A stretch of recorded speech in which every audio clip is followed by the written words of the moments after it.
I think recording voice सबको आ गई, सबको अच्छे से? Yes, sir. Yes, sir. Okay, so very good evening to all of you बच्चों।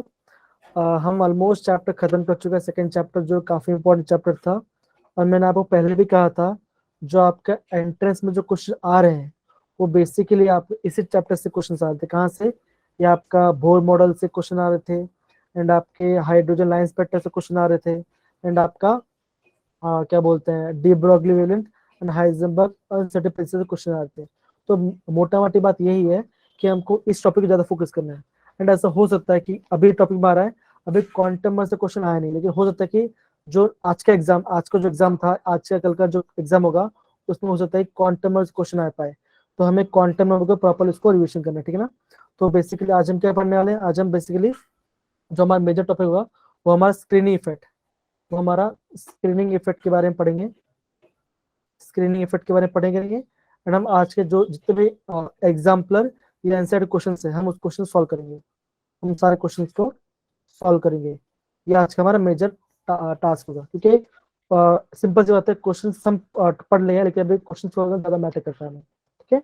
ओके, आगे बढ़ने से पहले भी ये भी मैंने आपको बताया था, मैंने आपको ये बताया था जो जब भी आपका ऑर्बिटल, जब भी आप ऑर्बिटल या तो हाफ फिल्ड हो या तो फुली फिल्ड हो, कोई भी ऑर्बिटल, जैसे अगर मैं आपको डी ऑर्बिटल की बात करूँ तो डी ऑर्बिट में 10 स्ट्रक्चर होते हैं, उसमें या तो 5 इलेक्ट्रॉन आएंगे हाफ फील्ड, या तो आपका 10 इलेक्ट्रॉन आएगा। तो क्या होता है, ये आपके हाफ फील्ड होते हैं, आपको फुल फील्ड होते हैं। कौन सा फील्ड होगा? ये आपका हाफ फील्ड होगा और ये आपका फुली फील्ड होगा, ये आपका फुली फील्ड होगा। तो आपको ये ध्यान रखना है, ये जो ऑर्बिटल क्या ये आपके ज्यादा स्टेबल होते हैं, ये आपके ज्यादा स्टेबल होते हैं। समझ गए बच्चा? डन वाला पार्ट? Yes, sir. Yes, ये मैं आई थिंक कर भी दिया था, ये थे हमने कर भी लिया जी। सर अभी नहीं पढ़े हमने ये। नहीं पढ़ा क्या हमने? आपने नहीं पढ़ा था? नो सर, अभी नहीं पढ़े हैं। ओके, कोई बात। और बेसिक वही बात है, बेसिकली वही बात है। हम क्या देखते हैं stability of half field and complete field के बारे में। अगर मैं आपको ये बोलता हूँ कि अगर मैं लिखता हूँ नाइट्रोजन के बारे में लिखता हूँ, एटॉमिक नंबर क्या होगा उसका? आप बोलोगे 7, 7. है ना? है ना? आप ये बोलोगे। तो अगर मैं बोलूंगा कि यहाँ से इसका कॉन्फ़िगरेशन ऐसा होगा, that is 1s2 2s2 2s2 2p3, 2p3। ये इसका कॉन्फ़िगरेशन होगा, ठीक है ना? अब मान के चलो मैंने लिखा कार्बन, इसका 6 होगा। आप बोलोगे 1s2 1s2 2s2 2s2 2p2, 2p2। या बोलोगे, है ना? ये बोलोगे। अब देखो मान के चलो अगर मैं खाली इसके ऑर्बिटल की बात करता हूँ, इसकी, तो यहाँ पे कितना है? यहाँ आपका 1 2 3, यहाँ पे आपका पी में 3 ऑर्बिटल है, और यहाँ पे आपका पी में 2 इलेक्ट्रॉन है, अब आपका पी में 2 इलेक्ट्रॉन है, ठीक है ना? अगर आपको ऐसा क्वेश्चन पूछा जाए किस में से इलेक्ट्रॉन जल्दी निकल जाएगा, तो आप क्या बोलोगे? ये आंसर नहीं है, क्योंकि ये स्टेबल है। ये कैसा है आपका? ये आपका हाफ फील्ड है, ये आपका हाफ फील्ड है। तो आपको हमेशा ध्यान रखना है जो आपके हाफ फील्ड होते हैं वो क्या होता है? ज्यादा स्टेबल होते हैं, वो क्या होता है? आपके ज्यादा स्टेबल होते हैं।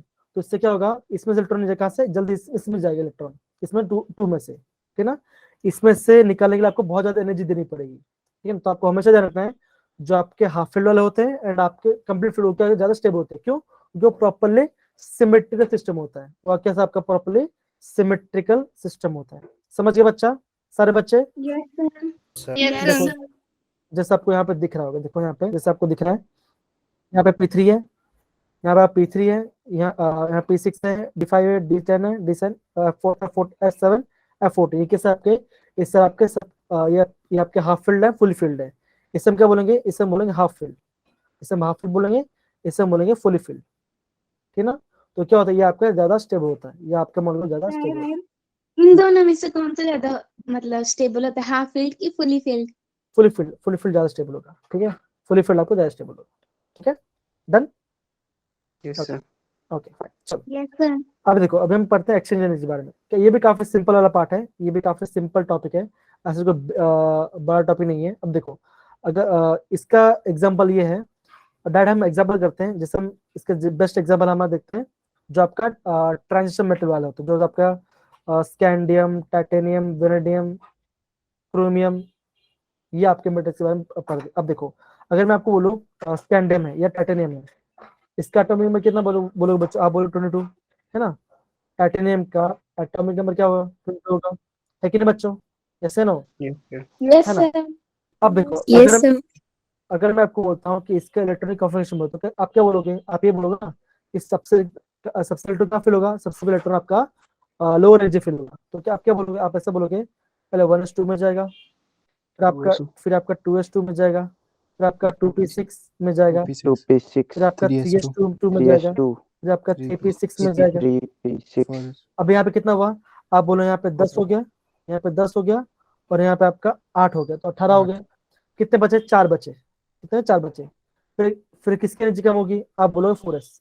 4s की एनर्जी कम होगा तो क्या होगा? आपका 4s में 2 इलेक्ट्रॉन जाएगा।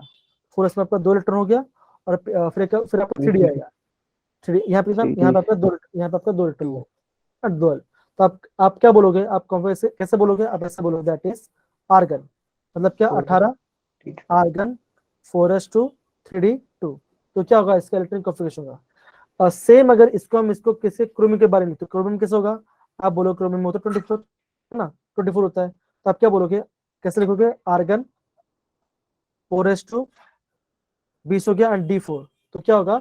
ये आपका ऐसा कॉन्फ़िगर होना चाहिए था, लेकिन अब क्या होगा? अब देखो, अगर आप डी देखो तो क्या होगा? आप ये बोलोगे ना, आप तो ये बोलोगे दैट इज, मान के चलिए आपको ये मैंने आपका डी ऑर्बिटल बनाया, 1 2 3 4। तो ये आपका 3d ऑर्बिटल है।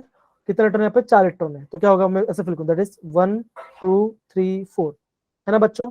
सही है? सही Yes. है? अब देखो, Yes, sir. यहाँ पे 4s ऑर्बिटल है, तो आप क्या बोलोगे? यहाँ पे मैंने 4s ऑर्बिटल बनाया, यहाँ पे मैंने 4s बनाया। अभी देखो, अब होता क्या है ना, ये आपका प्रॉपरली सिमेट्रिकल अरेंजमेंट नहीं है। तो क्या होगा? अब इसमें से क्या होगा? इसमें से इलेक्ट्रॉन क्या होगा? यहाँ शिफ्ट होकर इस साइड चल जाएगा। जब ऐसा तो क्या होगा? आप बोलोगे क्या होगा? 4s में आपका 3d5. 4s में एक इलेक्ट्रॉन आएगा, और आपका 3d में आपका 1 2 3 4 पर कितना? आपका 5 इलेक्ट्रॉन हो गया। अब क्या होगा? ये क्या हो गया आपका? ये आपका फुल्ली हाफ फिल्ड हो गया। ये क्या आपका? फुल्ली हाफ फिल्ड हो गया, है ना? है ना? ये हाफ फिल्ड है ना? हम इसको बोलेंगे, इसको हाफ फिल्ड ऑर्बिटल बोलेंगे। Yes, sir. हम इसको हाफ फिल्ड ऑर्बिटल बोलेंगे। तो क्या होगा? ये ज्यादा स्टेबल होगा।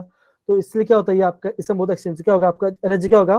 वो आपका लोअर से आपका हाई रेंज में चला जाएगा। तो क्या होगा? आप ये बोलोगे ये क्या बना? ये आपका एक प्रॉपरली सिमेट्रिकल अरेंजमेंट बना। ये क्या होगा आपका? ये आपका स्टेबल अरेंजमेंट होगा। समझ गए बच्चा ये part? Yes, sir. Yes, sir. अब देखो, ये सिस्टम है ना, ये सिस्टम आपका, ये आपका कॉपर में होता है। कॉपर में एटॉमिक नंबर क्या होगा? आप बोलो 29। क्या बोलो? 29. 29। तो कैसा होगा? आप ये बोल सकते हो नॉर्मल कैसा होना चाहिए? ऐसा होना चाहिए, दैट इज आर्गन 18, फिर आपका 4s में 2 गए इलेक्ट्रॉन 20 हो गए, ना बोलोगे 3d में आपका 9 इलेक्ट्रॉन जाएगा। राइट बच्चा? ऐसा होना चाहिए, है ना? लेकिन ऐसा नहीं होता। 4s1 4s1 3d10. होगा 4s1 हो जाएगा आपका 3d10 हो जाएगा। तो ऐसा क्यों हो रहा है? Because of exchange energy. क्या होगा? ये जो आपका D10 बन रहा है, ये क्या बन रहा है? ये आपका ज्यादा स्टेबल बन रहा है, ये आपका ज्यादा स्टेबल इलेक्ट्रॉन को शो कर रहा है। तो क्या होगा? ये क्या होगा? आपका ज्यादा बेटर इलेक्ट्रॉनिक कॉन्फ़िगरेशन होगा। समझे सारे बच्चे? डन? Yes, sir. तो बस इतना ही समझना है Yes, आपको। sir. ये वाला पार्ट इसमें आ गया, और आपको क्रोमियम का। तो बेसिकली आपका स्कैंडियम से लेकर आपका जिंक तक में आपका क्रोमियम ध्यान रखना है, और आपका कॉपर में। तो क्या आपका क्रोमियम एंड कॉपर में क्या आपका सेम आपका एक्सचेंज एनर्जी के तौर से फॉलो होता है। ठीक है बच्चा? डन सारे बच्चे? Yes, sir. Yes, sir. इतना हमने देखा। अब देखो, मान के चलो मैं आपको बताता हूँ, मान के चलो मैं आपको ये बोलता हूँ, इसको मैं थोड़ा छोटा कर देता हूँ तो ज्यादा क्वेश्चन भी हम कर पाएंगे एक्स्ट्रा।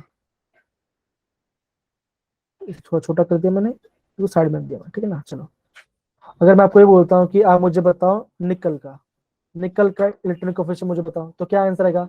तो इसका आंसर मुझे बताएंगे अनिक। अनिक बेटा, आप मुझे बताओ निकल का इलेक्ट्रॉनिक कॉन्फिगरेशन क्या होगा? बता बच्चा, कम ऑन। 28 एटॉमिक नंबर है इसका, एटॉमिक कितना? 28 है। राइट बच्चा? है कि नहीं सारे बच्चे? यस या no? Yes, sir. Yes, sir.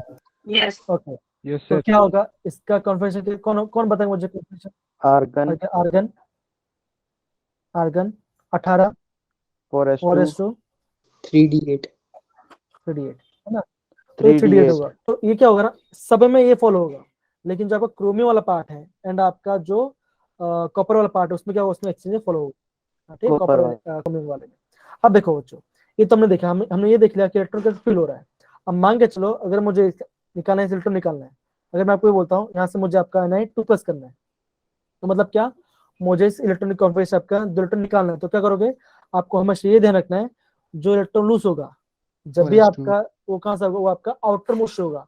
Outer most कौन सा है, आप बोलो 4s, क्या बोलोगे 4s, तो क्या होगा, सबसे पहले 4s इलेक्ट्रॉन जाएगा, फिर आपका 3d में जाएगा, तो क्या होगा, ये कॉन्फिगरेशन होगा, that is argon 4s0 3d8 and 3d 3d8 हो जाएगा। अब मान के चलो मैं ऐसा लिखा, क्या लिखा मैंने, निकल 2+, सॉरी निकल 3+ लिखा, तो क्या होगा, आप बोलोगे argon 4s0 and 3d7 3D7. 3d7 हो जाएगा। समझ पड़ा बच्चों, सबको समझ पड़ा बच्चों। Yes, sir. अब देखो, अब Yes, sir. अगेन बच्चों, अगेन क्वेश्चन एग्जाम के फ्रेम होता है, आपको ये बोलेंगे Ni3+ में, आपका Ni3+ में कितने आपके अनपेड इलेक्ट्रॉन्स है, कितना आपके अनपेड, तो क्या करोगे, सबसे ऑर्बिटल बनाओगे, तो आप क्या बनाओगे, आप सबसे पहले यहाँ पे 3d ऑर्बिटल बनाओगे, 1 2 3 4 बना दिया आपने। अब देखो 7d, क्या आपका d7 है, तो क्या इलेक्ट्रॉन फिल करोगे, सबसे पहले सिंगल सिंगल करोगे, तो 1 2 3 4 5 फिल कर दिया, अब कितना 2 बचा, तो क्या करोगे आप 1 एंड 2 आ गया। अब क्या होगा इसमें, कितना इलेक्ट्रॉन, कितना आपका अनपेड इलेक्ट्रॉन है, आप बोलो कितना, 3, कितना आपका 3 आपका Three. अनपेड इलेक्ट्रॉन, तो क्या होगा, आप बोलोगे निकल Ni3+ कितना होगा आपका, 3 आपका अनपेड इलेक्ट्रॉन होगा, 3 आपका अनपेड इलेक्ट्रॉन होगा। सारे बस समझ गए पार्ट, आई थिंक इजी है काफी। Yes, sir. Yes, sir. तो इतना ही पार्ट था आपका, कौन सा आपका सिमेट्री और आपका एक्सचेंज के बारे में, काफी सिंपल टॉपिक है, इतना होना चाहिए बेसिक। हाँ पता ये होना चाहिए आपका, स्कैंडियम से लेकर आपका जिंक तक, इसका क्या होना चाहिए आपका, इन सबका आपका इलेक्ट्रॉनिक कॉन्फिगरेशन, एटॉमिक नंबर से प्रॉपर याद होना चाहिए, इतना तो याद होना चाहिए, इसके आगे या तो चले कोई इशू वाली बात नहीं है। ठीक है बच्चा, समझ Yes, गए, sir. ओके ओके, आगे बढ़े, Yes. आगे बढ़े, Yes, डन, आगे sir. बढ़े। Yes, sir. अब देखो, अभी जो पढ़ने वाले स्क्रीनिंग इफेक्ट के बारे में और इफेक्टिव न्यूक्लियर चार्ज के बारे में, अब देखो 2 मिनट एकदम सब शांत रहना, मैं आपको एकदम क्रिस्टल के समझाता हूँ इसमें होता क्या करे। अब देखो, मान के चलो कि ये मेरा न्यूक्लियस है, ये मेरा न्यूक्लियस है, ये मेरा ऑर्बिट है, ये मेरा ऑर्बिट है, ये भी मेरा ऑर्बिट है, और ये भी मेरा ऑर्बिट है, ठीक है, ये मेरा ऑर्बिट है। अगर बोलता हूँ कि कोई इलेक्ट्रॉन यहाँ पर है, यहाँ पे इलेक्ट्रॉन है, यहाँ पे न्यूक्लियस है, यहाँ पे आपका न्यूक्लियस है, तो आप क्या बोलोगे, न्यूक्लियस और इलेक्ट्रॉन में अट्रैक्टिव फोर्स कैसा होगा, हम शो करते हैं कूलम्ब लॉ से, तो कूलम्ब लॉ क्या कहता है, आप बोलोगे F equal to K Q1 Q2 upon R square, ये बोलोगे। Q1 क्या है, charge of first molecule, Q2 का सेकंड मॉलिक्यूल, R क्या आपका डिस्टेंस है। सिमिलरली अगर मैं इसको कोई एटॉमिक मॉडल बताऊं तो कैसे बताऊंगा, मैं इसको ऐसा बता सकता, that is F equal to K Z into E। अब मैं Z क्यों लिखा, बिकॉज हम बात करें न्यूक्लियस की बात है, न्यूक्लियस में क्या होता है आपका, प्रोटॉन्स होते हैं, न्यूक्लियस में क्या होता है, नंबर ऑफ प्रोटॉन्स होते हैं, तो क्या लिखा Z क्या आपका, कितने नंबर प्रोटॉन्स है, तो Z इंटू E मतलब इलेक्ट्रॉन अपॉन R स्क्वायर, है ना, ये आपका फोर्स लगना चाहिए, ये आपका फोर्स ऑफ अट्रैक्शन होना चाहिए, है ना बच्चों। तो आप क्या बोलोगे कि इलेक्ट्रॉन और न्यूक्लियस के बीच में क्या इतना फोर्स, इतना टाइप का फोर्स होना चाहिए, तो आप क्या बोलोगे, ये क्या आपका, ये आपका एक्सपेक्टेड फोर्स है, ये आपका एक्सपेक्टेड फोर्स है, ये आपका एक्सपेक्टेड फोर्स है। लेकिन होता क्या है, एक्चुअल में थोड़ा फोर्स कम लगता है, एक्चुअल में क्या होता है आपका, थोड़ा फोर्स कम लगता है, क्यों, बिकॉज आप क्या बोलोगे, बिकॉज ये जो इलेक्ट्रॉन है, ये जो आपका इलेक्ट्रॉन यहाँ पर है, वो क्या रहा है, वो थोड़ा स्क्रीन हो जा रहा है, वो क्या रहा है आपका, थोड़ा सा स्क्रीन हो जा रहा है, इसकी वजह से आप बोलोगे आपका ये सेकंड ऑर्बिट और फर्स्ट ऑर्बिट की वजह से, मतलब क्या, जो फोर्स ऑफ अट्रैक्शन वहां पर होना चाहिए था, वो फोर्स ऑफ अट्रैक्शन वहां पर नहीं लग रहा है, वो आपका फोर्स ऑफ अट्रैक्शन ऐसा नहीं लग रहा है, तो आप क्या बोलोगे, जो एक्चुअल फोर्स है, जो आपका एक्चुअल जो फोर्स है, जो आपका एक्चुअल फोर्स है, वो कैसा होगा, वो क्या होगा, लेस देन, क्या होगा आपका, लेस देन एफ होगा, क्या होगा आपका, लेस देन एफ होगा, मतलब एफ मतलब क्या, ये एक्सपेक्टेड फोर्स, इतना फोर्स लगना चाहिए, लेकिन जो इलेक्ट्रॉन थर्ड ऑर्बिट में है, जो इलेक्ट्रॉन आपका थर्ड ऑर्बिट में क्या होगा, उसमें उतना फोर्स नहीं लग रहा, क्यों नहीं लग रहा होगा, बिकॉज ऑफ ऑर्बिट्स, वो क्या कर रहे हैं, जो ऑर्बिट्स है उसको स्क्रीन कर रहे हैं, वो क्या कर रहे हैं, उसको स्क्रीन कर रहे हैं, हम इसको क्या बोलते हैं, इसको बोलते हैं स्क्रीनिंग इफेक्ट बोलते हैं, क्या बोलते हैं इसको, स्क्रीन इफेक्ट बोलते हैं। तो बेसिकली अगेन अगर मैं आपको बताऊं, अगर मैं आपको स्क्रीन इफेक्ट को किसे टर्म समझो तो कैसे बोलूंगा, मैं आपको बोलूंगा ऐसा बोल सकता हूं, that is screening effect is equal to, screening effect कैसा होगा, हम बोलेंगे जेड इफेक्टिव। अब जेड इफेक्टिव क्या है, आप बोलोगे जेड इफेक्टिव है आपका इफेक्टिव न्यूक्लियर चार्ज, क्या आपका है, ये आपका इफेक्टिव न्यूक्लियर चार्ज है, मतलब कि उस इलेक्ट्रॉन पे कितना न्यूक्लियर चार्ज लग रहा है, ठीक ना। तो हमने क्या देखा, एक्चुअल से थोड़ा कम लग रहा है, तो आप क्या बोलोगे, जो आपका Z इफेक्टिव हो, जो आपका Z इफेक्टिव कैसा होगा आपका, और ये से क्या होगा, थोड़ा कम हो, क्या होगा आपका, ये आपका रियल वाला पार्ट है, ये आपका रियल पार्ट है, ये आपका रियल न्यूक्लियर चार्ज लगना चाहिए, लेकिन क्या हो रहा है आपका, जो आपका Z इफेक्टिव है, थोड़ा सा कम लग रहा है, इसमें क्या होता है, उसको Z इफेक्टिव बोलते हैं। इतना पार्ट सबको समझ में आया बच्चों, इतना पार्ट सबको समझ में आया, Yes, done. sir. Sir Z effective rail से कम। हाँ, मतलब कि Z से कम होता है, Z मतलब क्या, ये आपका इफेक्टिव, ये आपका रियल पार्ट है। अगर मैं आपको बोल रहा हूँ कि इस इलेक्ट्रॉन, ये इलेक्ट्रॉन, इस इलेक्ट्रॉन के बीच में क्या आपका Z फोर्स है, और उस पर कितना है, Z आपका फोर्स लगना चाहिए, लेकिन वो क्या रहा आपका, उससे थोड़ा कम लग रहा है, क्यों, बिकॉज क्या उसमें थोड़ा शील्डिंग, उसमें क्या थोड़ा शील्डिंग आ जा रही है, समझ पड़ रहा है बच्चा। जैसे मैं मान के चलो आप मेरे लाइव क्लासरूम में, जैसे मान के चलो ईशु आपका थर्ड बेंच बैठे हैं, केशव सेकंड बेंच पे बैठे हैं, और एंड दिव्या फर्स्ट बेंच बैठी है, शिवानी फर्स्ट बेंच बैठे हैं, तो आप क्या बोलोगे, जो मेरा फोर्स ऑफ अट्रैक्शन कैसा होगा, सब पे फोर्स लगेगा, लेकिन क्या होगा, आप बोलोगे फर्स्ट बेंच में ज्यादा फोर्स लगेगा, है ना, क्योंकि मैं ज्यादा फेस टू फेस देख पा रहा हूँ, फिर क्या होगा, जो सेकंड बेंच है उस पर फोर्स लगेगा, लेकिन थोड़ा सा कम लगा, क्यों, बिकॉज ऑफ क्या होगा आपका, फर्स्ट बेंच को रोक दे रहा है, जो फोर्स लगना चाहिए था सेकंड बेंच में थोड़ा सा कम लग रहा है, एंड थर्ड बेंच में क्या होगा आपका, आप बोलोगे थर्ड बेंच में फोर्स लगेगा, लेकिन क्या होगा आपका, थोड़ा कम फोर्स है, क्यों, बिकॉज आपका फर्स्ट बेंच एंड सेकंड क्या उसको स्क्रीन कर रहे हैं, उसको थोड़ा सा जो अट्रैक्शन उससे थोड़ा कम लग रहा है, तो आप क्या बोलो, इसमें क्या बोलो, इसको स्क्रीनिंग इफेक्ट बोलते हैं, क्या बोलते हैं, इसको बोलते हैं स्क्रीनिंग इफेक्ट बोलते हैं। तो इसका मतलब क्या, इसके अंदर ये जो फोर्स एक्चुअल में लगना चाहिए था, क्या वो एक्चुअल में थोड़ा कम फोर्स लग रहा है, और उस फोर्स में क्या बोलते हैं, उसको बोलते हैं इफेक्टिव न्यूक्लियर चार्ज बोलते हैं, क्या बोलते हैं उसको, इफेक्टिव न्यूक्लियर चार्ज बोलते हैं। समझ में आया बच्चों ये पार्ट, सबको समझ में आया ये part? Yes sir. Yes, sir. Yes, sir. Okay, अब देखो बच्चों, एक टर्म आपका आता है कौन सा, that is Z effective is equal to Z minus sigma. अब ये सिग्मा क्या बोलो बच्चों, तो सिग्मा क्या होता है, सिग्मा को हम बोलते हैं स्क्रीनिंग, क्या बोलते हैं उसको, स्क्रीनिंग कांस्टेंट बोलते हैं, स्क्रीनिंग कांस्टेंट बोलते हैं, स्क्रीनिंग कांस्टेंट बोलते हैं। अब देखो, जितना ज्यादा डिस्टेंस होगा, जितना ज्यादा क्या होगा, डिस्टेंस हो क्या होगा, उतना ज्यादा स्क्रीनिंग कांस्टेंट होगा, क्या होगा, जितना ज्यादा डिस्टेंस हो क्या होगा उतना, आप बोलोगे, ये आप ये जो सिग्मा है, ये जो सिग्मा क्या बोलोगे, the sigma is directly proportional distance, directly proportional to distance, मतलब क्या, डिस्टेंस ज्यादा होगा आपका स्क्रीनिंग कांस्टेंट उतना ज्यादा होगा, है ना, जितना ज्यादा स्क्रीन कांस्टेंट क्या होगा, उतना कम आपका Z इफेक्ट लगेगा, उतना कम आपका Z इफेक्ट लगेगा, ठीक है बच्चों। तो आपको बेसिकली अभी आपको इतना ये पार्ट आपको समझना है, समझ गए, आगे में से फैक्टर समझा दो, ये फैक्टर किसके ऊपर डिपेंड करता है, ठीक है बच्चा, डन। Yes, sir. अब देखो, अब देखो, ये जो आपका स्क्रीनिंग कांस्टेंट है, ये जो आपका जो आपका ये किसी दो फैक्टर पर डिपेंड करता है, फैक्टर्स, ये आपका कौन सा फैक्टर पर डिपेंड करता है। अब देखो, अगर मैं आपको बोलूं, अगर मैं ये बोलता हूं कि greater the distance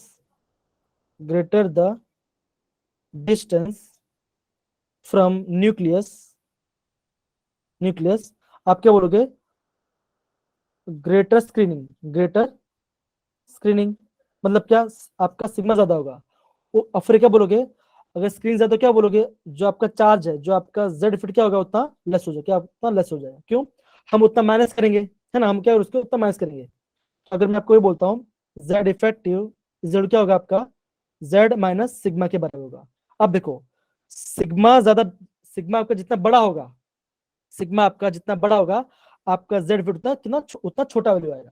अब देखो, मान के चलो मैं आपको ऐसे बोलता हूँ कि आपका 1s ऑर्बिटल है, आपका 1s ऑर्बिटल 1s नहीं लेता मैं, मान के चलो मैं लेता हूँ 2s ऑर्बिटल है, मैं 2s ऑर्बिटल लिया, एंड मैं लिया आपका 4s ऑर्बिटल।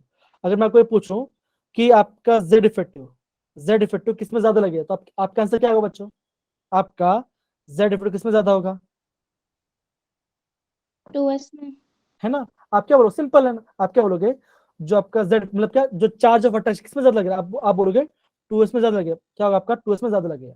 इसका मतलब क्या, आप ये बोलोगे जो आपका स्क्रीनिंग कांस्टेंट है, जो सिग्मा है, वो किसमें होगा, वो आपका 4s में ज्यादा होगा, वो आपका 4s में ज्यादा होगा, एंड आपका 2s में कम होगा, है ना, है कि नहीं बच्चों, ऐसे no, Yes, sir.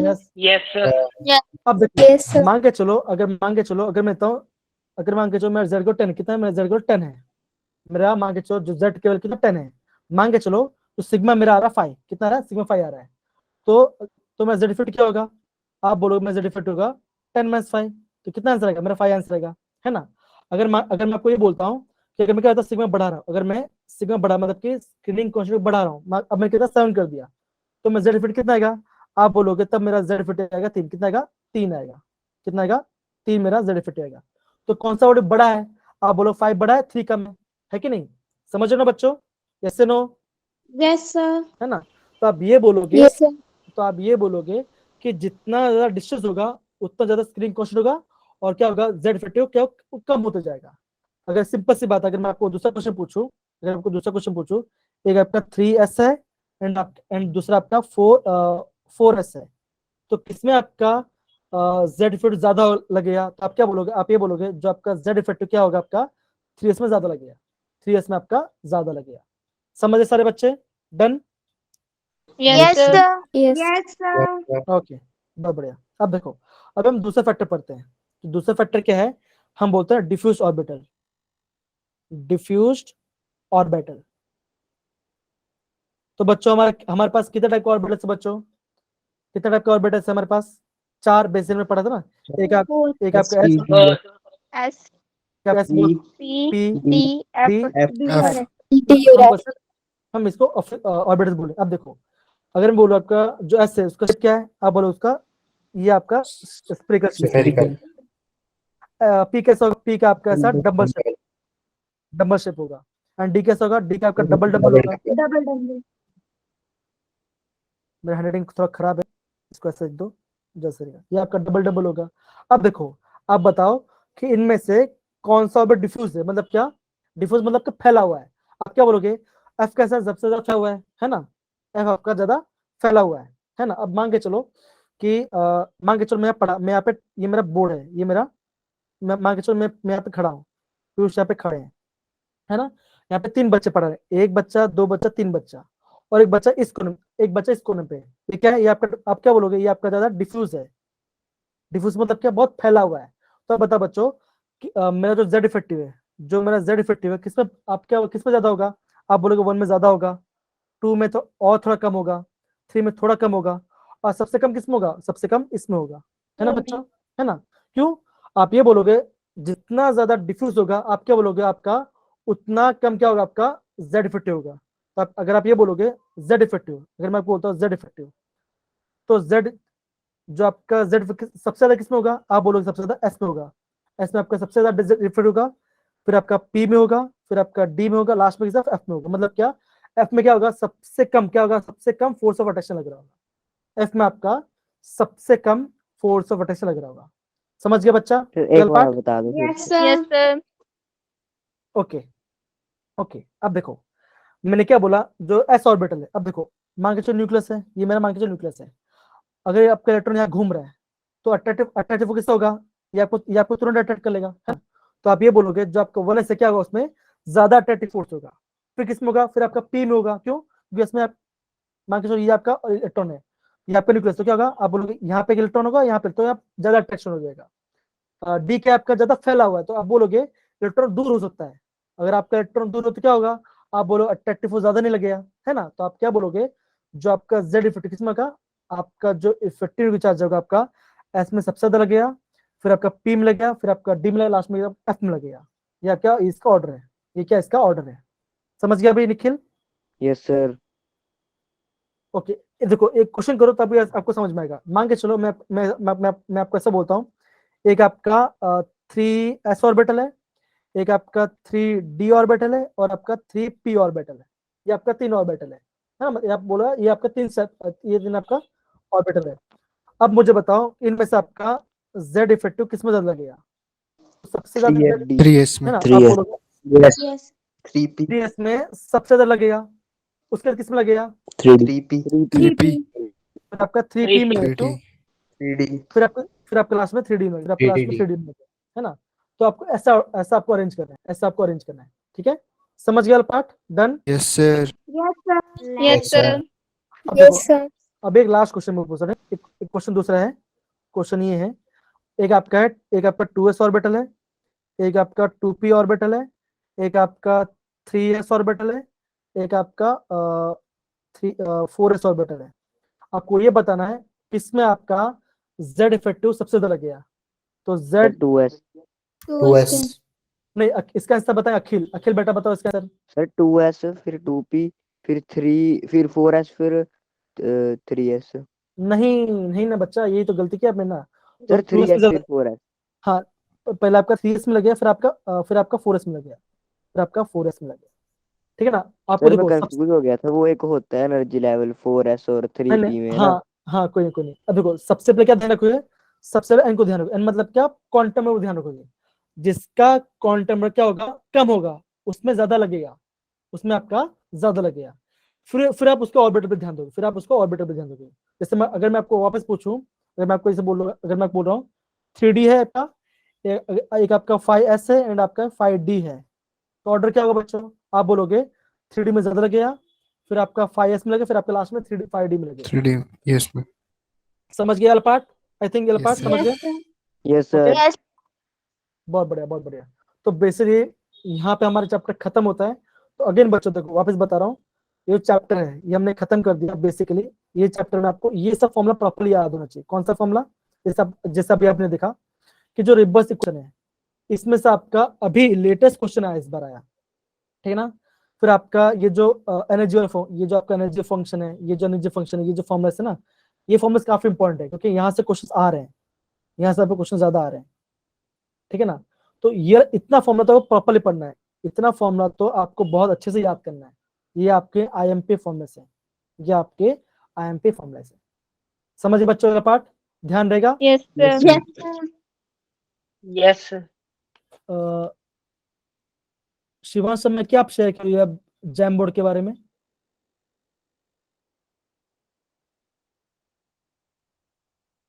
Okay, I think पता नहीं क्या शेयर किया आपने, ये वाला पार्ट ओपन बोर्ड नहीं करना था इसमें। ओके फाइन, ठीक है, चलो कोई नहीं। तो बेसिकली इतना हमने इसको चीज को देखा, ठीक है ना। अब देखो कुछ क्वेश्चन करते हैं, कुछ क्वेश्चन करते हैं। देखो ये जो क्वेश्चन था, ये जो क्वेश्चन था, ये आपका आया था 25 जैन को एक क्वेश्चन आया था 2023 जेडब्ल्यू में।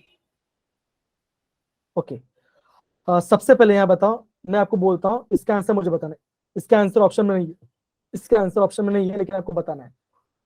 तो क्या आंसर है बच्चों, जल्दी बताओ सॉल्व करके। तो क्या बोला है आपको, क्वेश्चन क्या लिखा है, दिव्या बेटा प्लीज क्वेश्चन पढ़िए। Radius of second orbit of lithium 2 positive ion is the x. Radius of third orbit of beryllium 3 positive will be. इसका आंसर निकालना है, इसका मुझे आंसर निकालना है। कैसे निकालें बच्चों, सबसे पहले देखो हमने क्या देखा था, जो रेडियल फॉर्मूला था, जो आपका रेडियल फॉर्मूला था आर, जो आपका बोस मोल का फॉर्मूला क्या था बच्चों, आप बोलोगे 0.529 529 into n square upon z. N square upon क्या था, एन स्क्वायर था वहां पे, Z. हाँ n n square square upon plus z. Z, ये आपका फॉर्मूला था, ये आपका फॉर्मूला था। अब आपको ये फॉर्मूला यूज करके आपको इसका आंसर निकालना है, किसका, इसका निकालना है। तो जल्दी बताओ इसका आंसर निकालो, कौन आप, मैं आपको 3 मिनट का टाइम देता हूँ, फिर 2 मिनट में आपको समझा चालू करूंगा। चलो, ये फॉर्मूला यूज करके आपको आंसर निकालना है, ये फॉर्मूला को यूज करके आपको इसका आंसर निकालना है। कम ऑन, निकालो बच्चों, सिंपल है।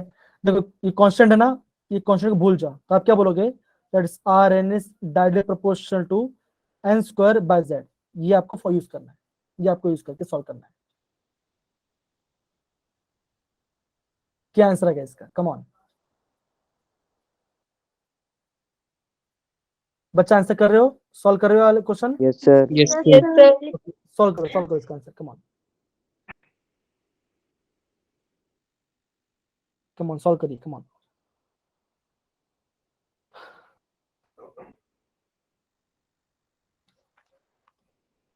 सर 8/27।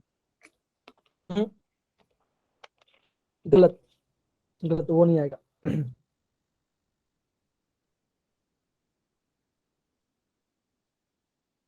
दोनों इक्वेशन बनाना है, दोनों इक्वेशन बनाना है।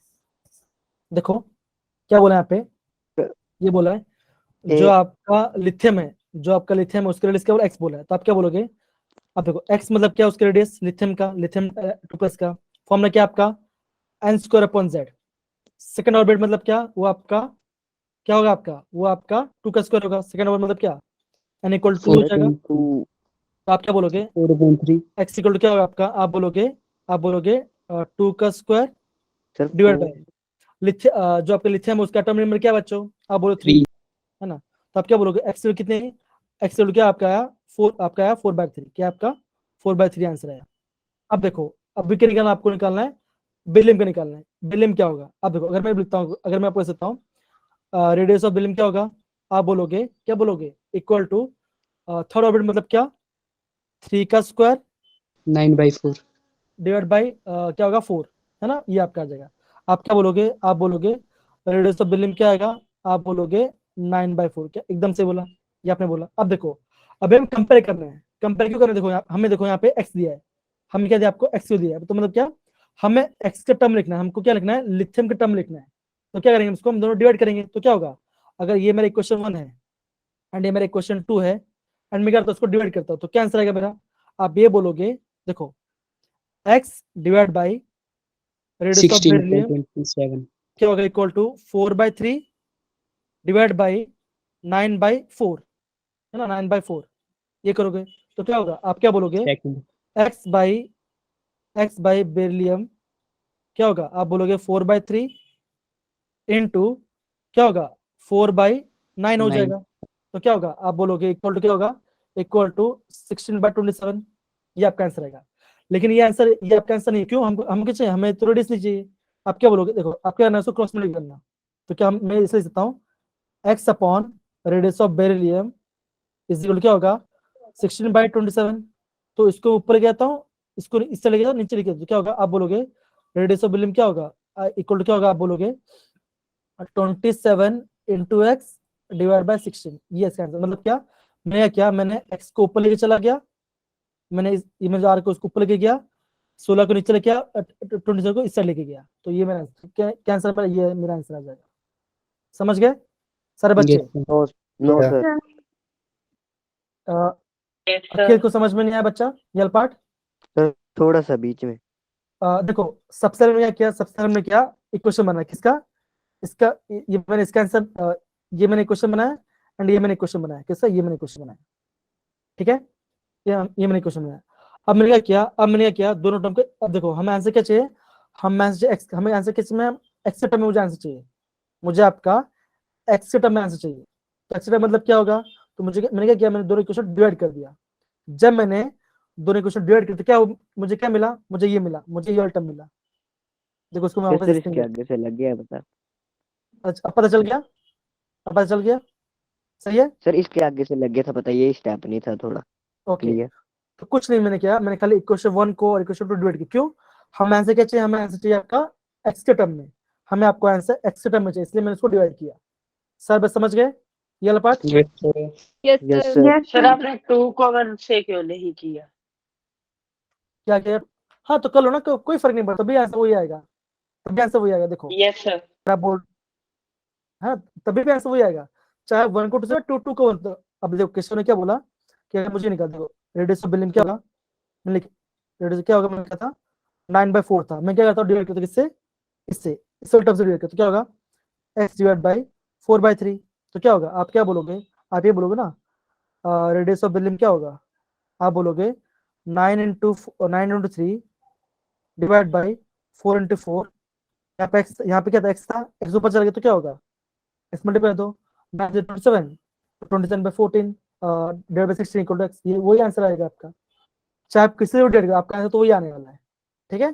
सर समझ गए, दरअसल मैंने ऐसे Yes, किया था ना, तो हम्म। आंसर ऑप्शन में मैच नहीं था तो मैंने बोला ही नहीं। कोई बात नहीं, देखो वही बोल रहा है, एक्चुअली क्या था, जो क्वेश्चन था, जो डाला उन्होंने रॉन्ग क्वेश्चन डाला था, इसलिए आपका आंसर नहीं आया होगा, इसलिए और कुछ नहीं, ठीक है, ओके। अब देखो ये जो क्वेश्चन है, मैं इसको मिटा देता हूँ, मैं आपको मिटा देता हूँ। ये जो क्वेश्चन है, देखो ये दिख रहा है ऑर्बिटर के बारे में, ये आपने पूछा था 2025 तारीख को इवनिंग शिफ्ट में ये क्वेश्चन पूछा था। अब देखो क्वेश्चन क्या लिखा है, क्वेश्चन ये लिखा है, how many of the following orbit are considered axial orbital.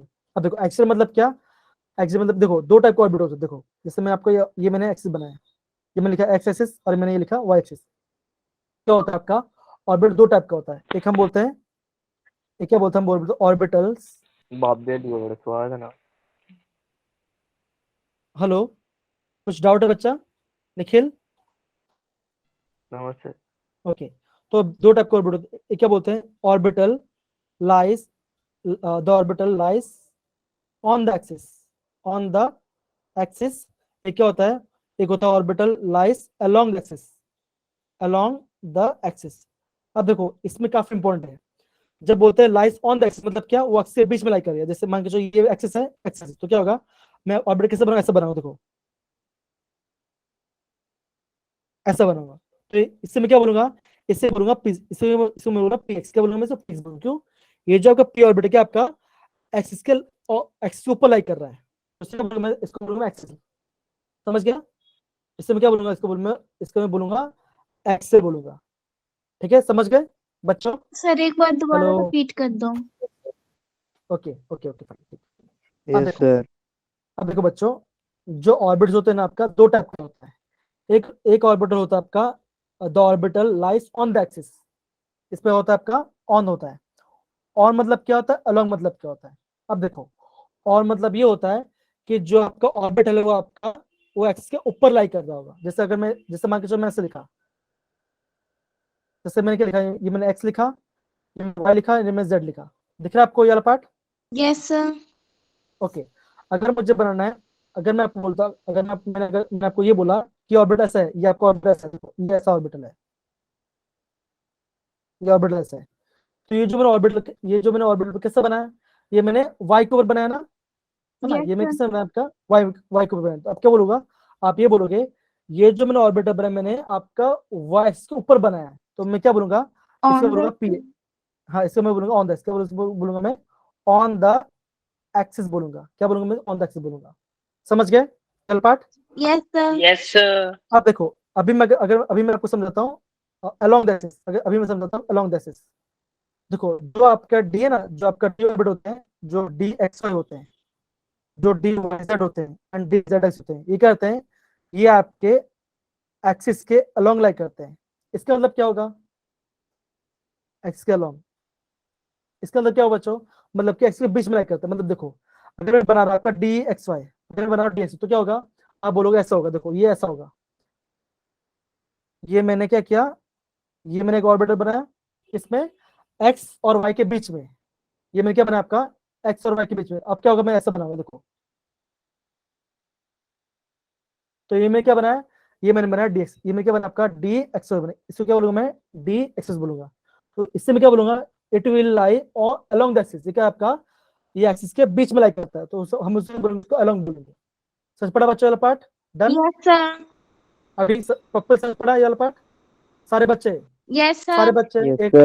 Yes, yes sir. Sir. अब देखो अगर मान के चलो, अगर अगर मुझे बनाना है क्या डी वाई जेड, तो क्या करूं मैं, कुछ नहीं, इसको भी कर दूं, इसको जेड लिख दूंगा, तो क्या होगा, ये क्या बन जाएगा, ये मेरा बन जाएगा डी वाई जेड। ठीक है ना? तो मतलब क्या, अगर मैं बोल रहा हूँ, अगर मैं बोल रहा हूँ आपका वाई जेड है, तो मतलब क्या, वो वाई और जेड के बीच में है। अगर बोल रहा हूँ कि एक्स है, तो क्या होगा, वो आपका एक्स और वाई के बीच में होगा। अगर मैं आपको ये बोल रहा हूँ कि जेड जेड एक्स है, तो क्या होगा आपका जेड और एक्स के बीच में होगा। समझ पड़ा बच्चों ऑर्बिटल? समझ पड़ा? Yes, sir. Yes, okay, sir.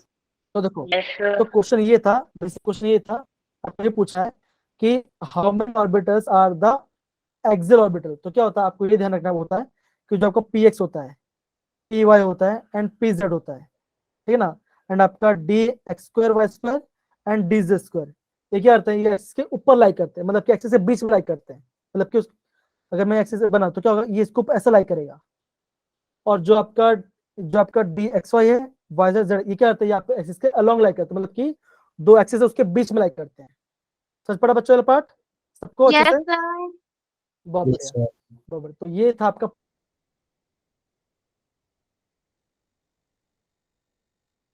पढ़ा बच्चों? Done? Hello hello hello. Yes sir. Yes, okay, sir. अब देखो ये जो Yes, देखो Yes, sir. ये देखो ये क्वेश्चन पूछा था, जो नेक्स्ट क्वेश्चन है, ये आपको पूछा था आपका ये आपका अगेन दो 25 तारीख के मॉर्निंग में पूछा था। ये आपका मोल कॉन्सेप्ट के ऊपर है। अब पहले सबसे पहले केशव बेटा क्वेश्चन पढ़िए बच्चा, केशव बेटा क्वेश्चन पढ़िए, क्या लिखा है ये हाइड्रोकार्बन वाला। A hydrocarbon is having molar mass 84 gram per mole and 85.8% carbon by mass. Calculate the number of hydrogen atom in one molecule. अच्छा, तो सबसे पहले ये बताओ बच्चों, यहाँ पे आप कौन सा फॉर्मूला यूज करोगे? सबसे पहले मुझे बताओ, यहाँ पे आप कौन सा फॉर्मूला यूज करने वाले हो बच्चों? यहाँ पे हम कौन सा फॉर्मूला यूज करेंगे, जल्दी बताओ, कम ऑन। कोई हिंट तो दो, कोई हिंट तो बताओ। Mass per molar mass. नहीं बच्चा, यहाँ पे हम करेंगे इंपीरियल फॉर्मूला। देखो इंपीरियल फॉर्मूला बेस नहीं है, देखो परसेंटेज दे गए, कार्बन के परसेंट, हाइड्रोजन परसेंट निकाल लो, इंपीरियल फॉर्मूला निकालो, उसके बाद मॉलिक्यूलर फॉर्मूला निकालो, और एक मॉलिक्यूल में जितना हाइड्रोजन उसको निकालना है। सिंपल क्वेश्चन ये वाला पार्ट। अब देखो क्या बोल, देखो कार्बन कितना है, कार्बन आपका है 85 पॉइंट कितना है, 8 है। कार्बन आपका 85.8 ग्राम होगा। हाइड्रोजन कितना होगा, आप बोलोगे 14.2 ग्राम होगा। 14.2. अब यार उसके मास से डिवाइड करो, अभी आप नंबर ऑफ मोल्स निकालो। इससे कुछ आंसर कितना आएगा, इसका कुछ आंसर आएगा 7.7 के आसपास आएगा। इससे कुछ आंसर आएगा 14 के आसपास। डिवाइड करो तो क्या आएगा, रुको एक बार डिवाइड करो, क्या आंसर होता है। एक बार 85.8 को डिवाइड करो 12 से, क्या आंसर है, जल्दी बताओ बच्चों। सॉरी हाँ, 85.8 को डिवाइड करो 12 से, क्या आंसर आएगा, जल्दी बताओ बच्चों, जल्दी बताओ। 85.8 को डिवाइड बाय 2 से डिवाइड करो, क्या आंसर आएगा बच्चों? बच्चों कर रहे हो कि नहीं कर रहे हो, कि मैं करूं? Sir, 7.15. Sir, 7.15. 7.15। अब देखो इससे को तो सेम आएगा, 14.2 ही आएगा। अब देखो छोटा नंबर कौन सा है, यही है, तो आप इसको वापस डिवाइड करो इससे, तो क्या आंसर, इसका तो 1 आ जाएगा, इससे कितना आएगा, इसका 2 आ जाएगा। आएगा आएगा, यस नो, Yes, sir. है ना, आ गया। Yes, sir. अब देखो हमें क्या मिला, हमें इंपीरियल फॉर्म में क्या मिला, हमारा इंपीरियल फॉर्म बना C, कार्बन एक ही है और आपका हाइड्रोजन 2 है, CH2. हाइड्रोजन 2 है ना। अब देखो इसका मास फाइंड करो तो क्या होगा, 12 + 2 कितना होगा, 14 14. हो गया, 14 हो गया। अब देखो हमारा मॉलिक्यूलर फॉर्मूला क्या है, हमारा मॉलिक्यूलर मास कितना है, 84 है। अब देखो फॉर्मूला क्या होता है, इनका फॉर्मूला क्या होता है, आप एन बोलोगे, इनका फॉर्मूला क्या होता है बच्चों, Mass per molar mass. Molar mass upon imperial formula mass, मतलब क्या, 84 डिवाइड बाय 14, क्या आंसर आएगा, क्या आंसर आएगा बच्चों? 6. 84 क्या आएगा, 6 आएगा, 6 आएगा बच्चों, 6 आएगा। Okay. Yes, sir. Yes, sir. तो हमारा मॉलिक्यूलर फॉर्म में क्या होगा, हमारा मॉलिक्यूलर फॉर्म बन गया, that is C6H2. 6 into C1H2, तो क्या बना आपका C6H12, क्या बना आपका C6H12 बना आंसर ये वाला। Yes, sir. Yes, sir. यहाँ पे एक हाँ। मॉलिक्यूल Yes, है, sir. एक मॉलिक्यूल में कितना हाइड्रोजन है, 12, तो 12 इज द 12. Right answer. तो ये आंसर है इसका। सच पढ़ा, कैसे क्वेश्चन आया था। Yes, sir. Yes, sir. Yes, तो sir. देखो बच्चों, सिंपल सी बात ही है ना, आपको है ना क्वेश्चन प्रैक्टिस करना है। देखो आप भले जितना थ्योरी पढ़ना पढ़ो, फैक्ट यही है, अगर आपको एंट्रेंस अच्छे से निकालना तो क्या करना पड़ेगा, आपको क्वेश्चन को अच्छे से प्रैक्टिस करना पड़ेगा, है ना। अब देखो सोचो, उस टाइम सोचो, ये जो पूरा पार्ट करना है ये आपको बिना कैलकुलेट करना है, ये आपको बिना कैलकुलेट करना है, समझ रहे हो कि नहीं समझ रहे हो। तो देखो मैंने क्या कर दिया, मैं कुछ नहीं करा, इसको रन ऑफ इसको 6 बना दो, क्या होगा, 2 7 कितना 86 होता है, तो इसको 7 लिख दो, इसको 7 लिख दो, इसको 4 लिख दो, तो अगेन 2 बचा, 2 ही आंसर आएगा। तो यहाँ पे ना नॉर्मल मेथड से कर सकते हो, तो राउंड ऑफ करना भी सीखो, तो भी आपका आंसर आ जाएगा। आप 85 पॉइंट, जो आपका 85.8 है, इसको क्या मानो, उसको आप 86 मान लो, उसको आप 86 मान लो, तब भी आपका सेम आंसर आएगा, है कि नहीं, समझ रहे हो। Yes, sir. Yes, sir. तो बेसिकली बच्चों हमें करना क्या है, करना ये है ना कि आपको ना प्रॉपर्ली पता ये होना चाहिए कि हमें कौन सा कुछ किस लेवल में करना है, तब आपको आंसर आ जाएगा अच्छे से, ठीक है, समझ गए बच्चों। Yes, Yes, sir. sir. Yes, sir. Okay, बहुत बढ़िया, Yes, sir. ओके। ये दो कुछ क्वेश्चंस हैं, ओके अच्छा, तो इसका आंसर बताइए, कम ऑन।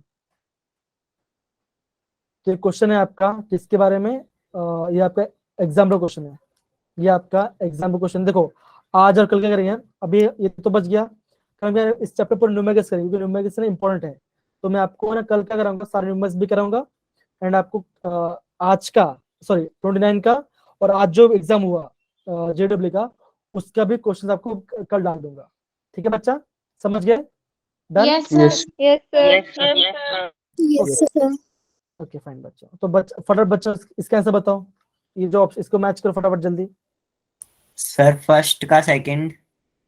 फर्स्ट का सेकंड नहीं बच्चा, फर्स्ट का सेकंड नहीं आएगा। क्रोमियम है, क्रोमियम 24 है ना, क्रोमियम क्या होता है 24 होता है ना। सॉरी हाँ सर डी आएगा डी। फोर्थ का डी आएगा, हाँ फोर्थ का डी आएगा, एकदम से फोर्थ का डी आएगा। ओके सेकंड क्या आंसर है बच्चा? प्रगति बताओ, प्रगति सेकंड आंसर बताओ, Fe2+ वाला बताओ, Fe2+ वाला।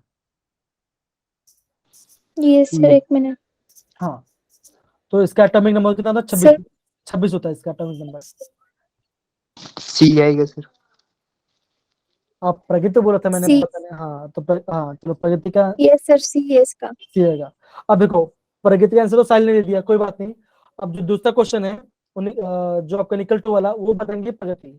चलो इसका कोई बताना मत, प्रगति बताएंगे आंसर। कम ऑन, Fe2+ वाला जूम करो मैं।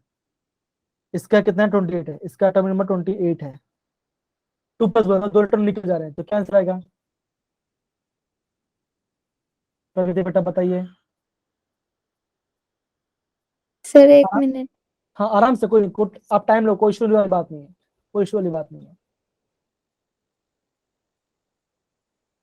एकता, दीक्षा, बाकी सबको क्वेश्चन समझ में आ रहा है? क्वेश्चन क्या करके आपको Yes, मैच करना है sir. कितना? Okay Yes, sir. हाँ प्रगति आंसर बताइए, कम ऑन। कि आर्गन कितना होता है? आप बोलोगे आर्गन 18 4s2 3d8 है ना। सर ये इसका हाँ क्या ये- आंसर आएगा? 2+ मतलब क्या? 2 इलेक्ट्रॉन चले, कहाँ से इलेक्ट्रॉन जाएंगे? आप बोलोगे ऐसे जाएगा, क्या होगा? आप बोलोगे आर्गन 4s0 3d8 है ना, ये होगा, ए होगा ये प्रगति, ये होगा ए है Yes, ना। sir. तो देखो सिंपल सी सर, बात है, A देखो वाला। हाँ हाँ, तो ए इज द राइट आंसर, ए इसका राइट आंसर आएगा। ठीक है ना, चलो ये तो ठीक हो गया। अब चेतन बताएंगे कॉपर वाला आंसर। चेतन बेटा, चेतन कुमार इसका आंसर बताइए 29 का, मतलब कि कॉपर का बताएं आंसर, क्या आंसर होगा? चेतन मेरी आवाज आ रही है आपको? कौन बताएगा प्लीज हैंड रेज करिए, कम ऑन। हाँ नीलेश बोलिए बच्चा, नीलेश बोलिए। TD10 4s1 B option. B is the right answer, B is the right answer. खत्म हो गया, सिंपल है ना। नेक्स्ट क्वेश्चन करते हैं, ये भी सिंपल है, ये बताइए। चलो कम ऑन, ये बताइए, कम ऑन, ये क्वेश्चन है। Photon electron size square, that is wave function square, and आपका फोर्थ आपका प्रिंसिपल क्वांटम नंबर, आपको मैच करना है। और हाँ ये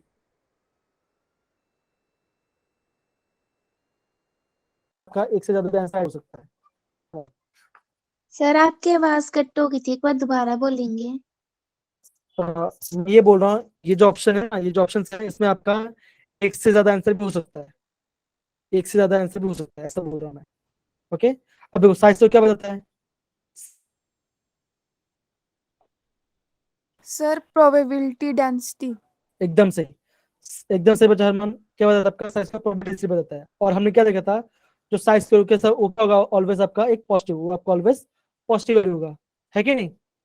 सिंपल देखा था ना बच्चों ये वाला पार्ट, ऐसे नो बच्चों। Yes Yes, sir. Yes. हमने क्या देखा था? अगर आप देखो, अगर आपका वेव फंक्शन, अगर आपका वेव क्या था, अगर नेगेटिव होता है, अगर आपका वेव फंक्शन नेगेटिव ऐसा पड़ जा रहा है, देखो अगर आपका ऐसा पड़ जा रहा है, ऐसा जाए तो क्या होगा? पॉजिटिव वाला पार्ट है, नेगेटिव वाला पार्ट है वेव फंक्शन का। अगर मैं उसका स्क्वायर किया तो क्या होगा? ये जो प्लॉट है कैसा होगा? आपका ऊपर आ जाएगा। तो क्या होगा? आप ये बोलोगे जो आपका साइज स्क्वायर क्या था, जो आपका प्रोबेबिलिटी क्या, ऑलवेज आपका पॉजिटिव वैल्यू होगा, वो आपका ऑलवेज पॉजिटिव होगा। समझ गए सारे बच्चे? Yes, sir. सर एक बार फिर से बताना।